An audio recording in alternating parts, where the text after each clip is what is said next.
pleasure to reintroduce our speaker today, Lynn Gross from People Assisting Animal Welfare, and I will let her introduce herself further and her topic. We are so glad to have you.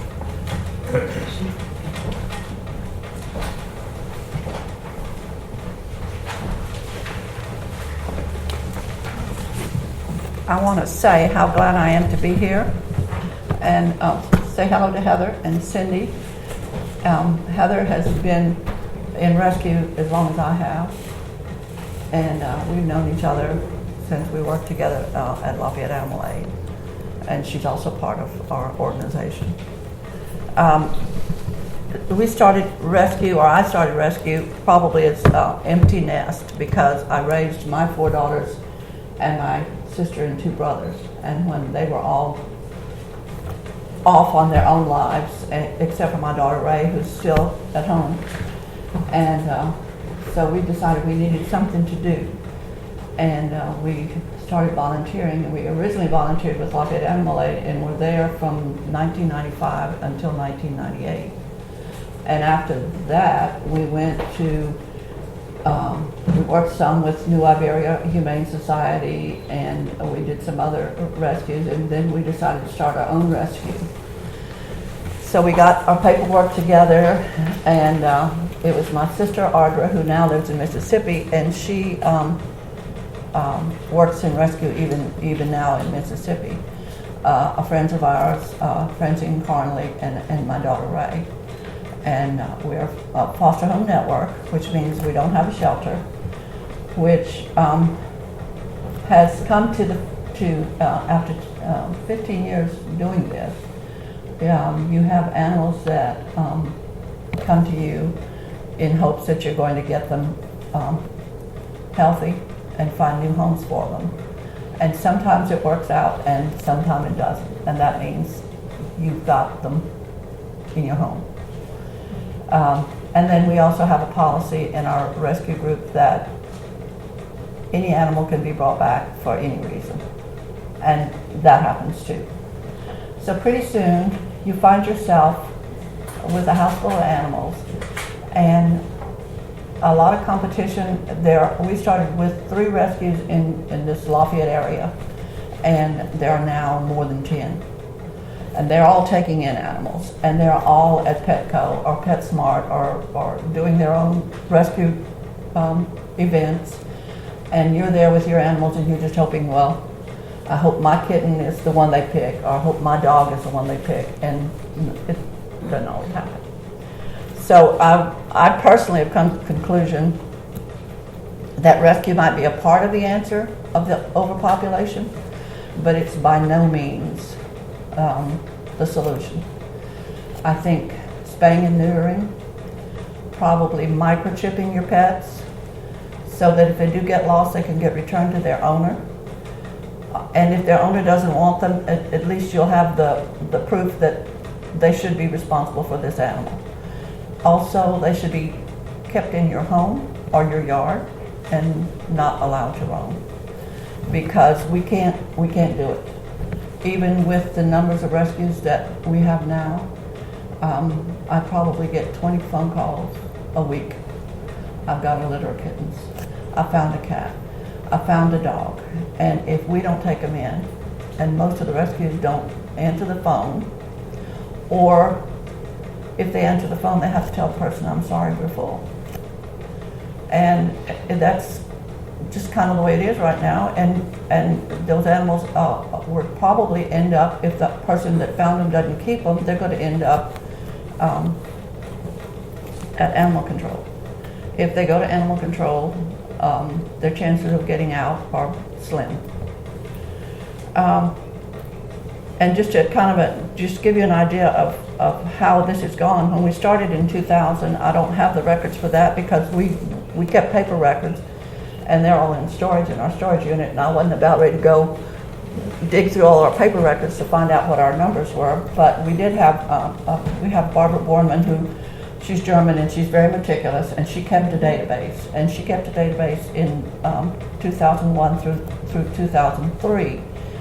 And in 2001, we adopted out 171 dogs and 120 cats. In 2002, we adopted out 134 dogs and 227 cats. In 2003, we adopted out 119 dogs and 178 cats. Now, this was us and probably 3 other groups doing the same amount of adoption. So you can about imagine what was coming in. And then from 2004 until 2010, we didn't have a central database because Barbara had left to start, or she took over Acadiana Humane Society.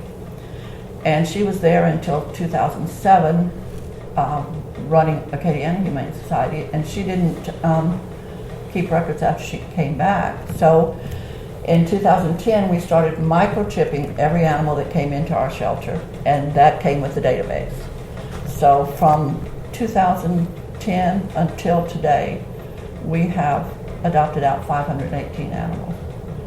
So you're looking at almost 1,000 animals that I have documentation on over those 10, 15 years. At the same time that we started our organization, we realized that spaying and neuter was the only way to stop the animals from coming. And we started to set up an account for assistance in spay neuter.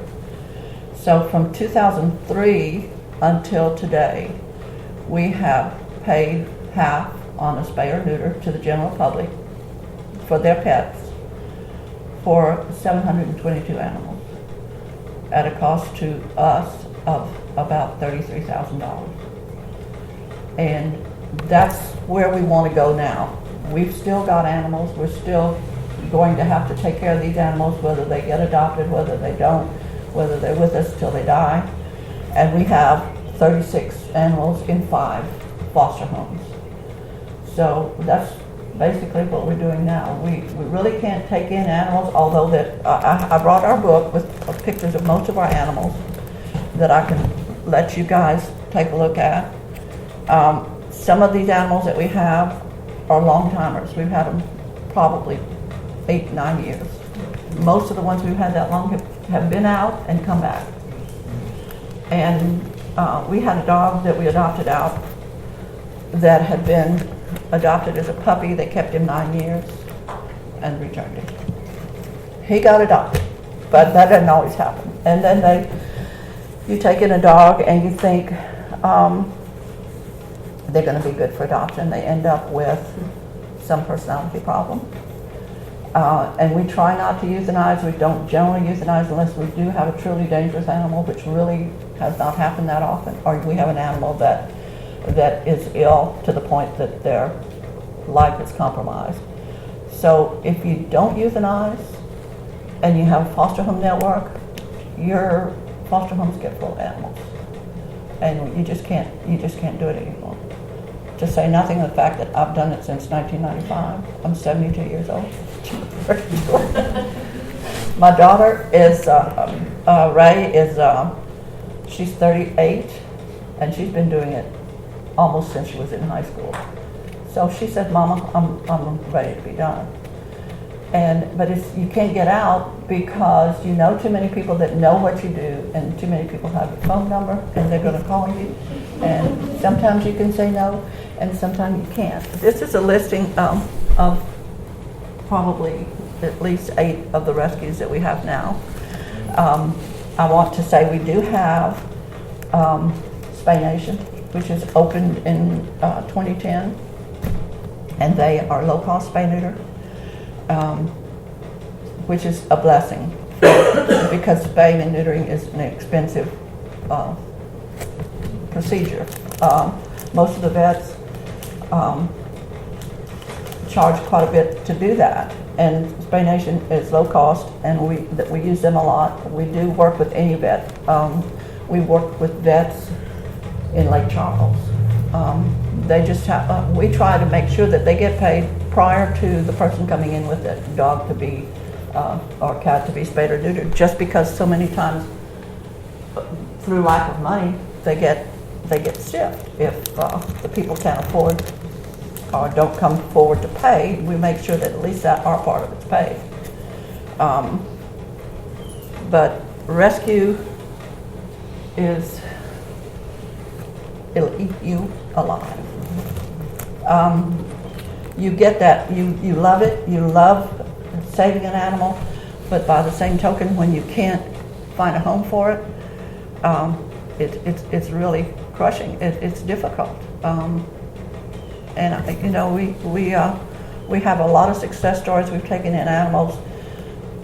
One of them I can remember, we took in a dog that had been hit by a car, and he had a broken hip on the right side and a broken front leg. And we had him vetted and fixed up, and his name was Crash. And he stayed with us for probably 5 years, 6 years. And he would go with my daughter anywhere we went on. If we went off-site for an adoption event, Crash, she'd drop his lead, and he was right here by her side. And unfortunately, Ray also has her own dog, so Crash was always a foster. And just last year, a lady that she knew, because my daughter works for a vet, adopted Crash. It was difficult. And she still sees him from time to time. But we get dogs in all kinds of shape. We have had, we had some puppies that at one time were in a cane field in New Iberia. And the owner of the cane field, and this was in the fall, was aware that there was a dog in the cane field with puppies.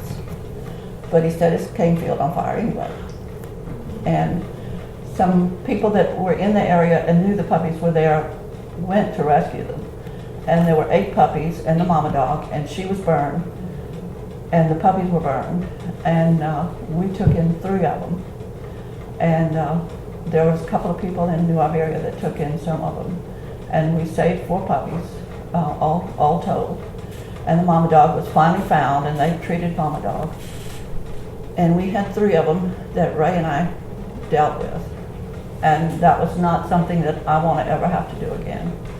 We saved the two of the 3 that we had, and we did reunite them with their sibling and their mother in New Iberia. We did a photo shoot, and even though Mama hadn't seen them in 4 months or better, she knew they were her babies, and so that was heartening.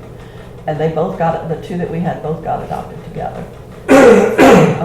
But you really never know when you answer the phone what they're going to say to you, and when you know that you can't help them.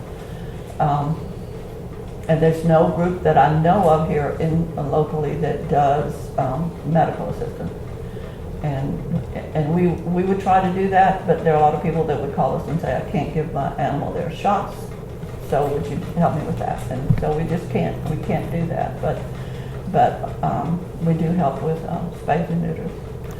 So, and right now we're going through Petco. We go to Petco every week, every Saturday. We go down there and sit with whatever is looking for a home, and right now it's mostly cats. We do have Benny, who we adopted from the shelter in Acadia Parish. He was hit by a car, had a broken hip, and I saw his picture on Facebook, because we get all the different rescue groups, all the different animal control groups send pictures because they're trying to get these animals home. And so we saw Benny, and Ray went on a weekend to Acadia Parish and got Benny, and he had a broken hip. And we had the hip, the surgery that the vet that we use, they removed the ball joint and they wrapped the muscle of the leg around the bone, and it makes a usable leg. So just recently we've had Benny started limping, so we put him on antibiotics, hoping it's just an infection, and we get that cleared up, and then we can put him up for adoption. And he's a healer mix. And we have Rhonda, and Rhonda is a little dachshund mixed female. Was adopted from us when she was about probably 9 months old, and the people kept her until she was 5. And then they found out that their neighbors had chickens, and Rhonda found out that the neighbors had chickens. And Rhonda likes chicken. So they returned her. And so we're trying to find Rhonda a home. And that's, we have dogs that have been returned because their daughter was pulling the food bowl away from them and she got bitten. And once you have a dog that's bitten somebody, then you're very hesitant to try to adopt it out again because you know that it's bitten somebody, even though it's probably been provoked. So you just have to try to do dogs for dummies. And cats are a whole different thing. We have cats that don't want to go to PetSmart.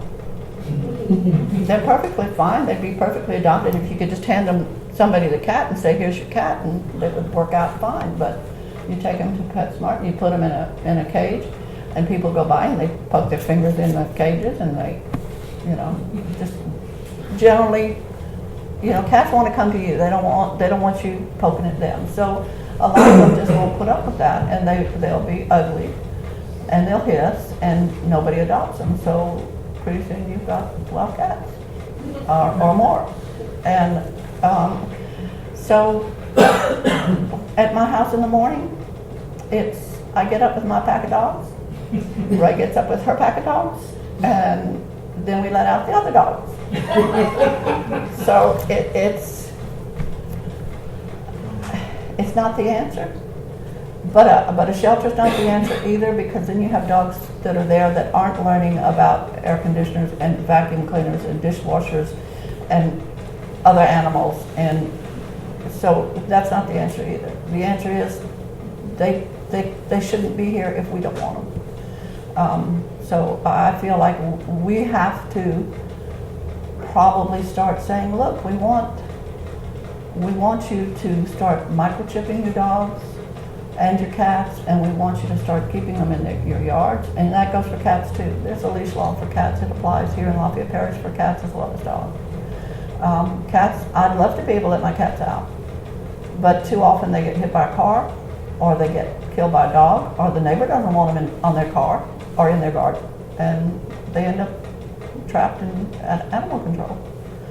So there's things that we can do to try to make this better, and it doesn't necessarily mean rescue. I've always heard that if you rescue something, you're responsible for it for the rest of its life. And you cannot rescue an animal and pick up the phone and call a rescue group and think that, of course they're going to take this dog, because they're probably sitting there with 20 others.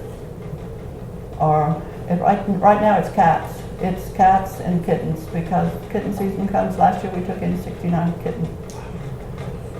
We adopted out 59 of them. We still have probably 4 that didn't make it in that adoption, so they're now cats, and people are looking for kittens. But at any rate, this is, if you want to pass this book around, is it just most of the 36 that we have right now. Barbara does cats. Cindy does dogs when Cindy does anything, because Cindy says she's done.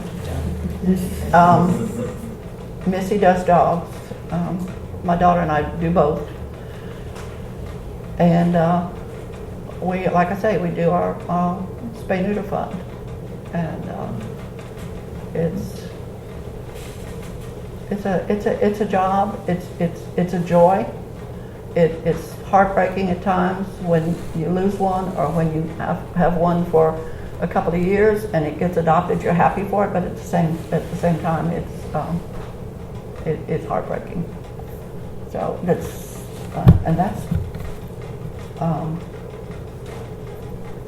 that's what we do. That's what us and at least 9 or 10 other groups are doing. And I probably didn't get everybody. We have one that only does dogs. That's ARF. They do dogs. And we have another one called SNAR that does animals that have had injuries. They take them in. Vermilion only takes from Vermilion Animal Control, because they do not allow people to adopt from that shelter. And we have Flash, which is a volunteer group that works with Lafayette Animal Control. And then we recently have one in St. Landry called Fur, and they raise money and try to help get animals out of that shelter. So it's a big job, and animal control is exactly what it says it is. Animal control. They're not a shelter. So they're not misrepresenting themselves at all. So enjoy speaking. If you have any questions, I think we'll have questions later.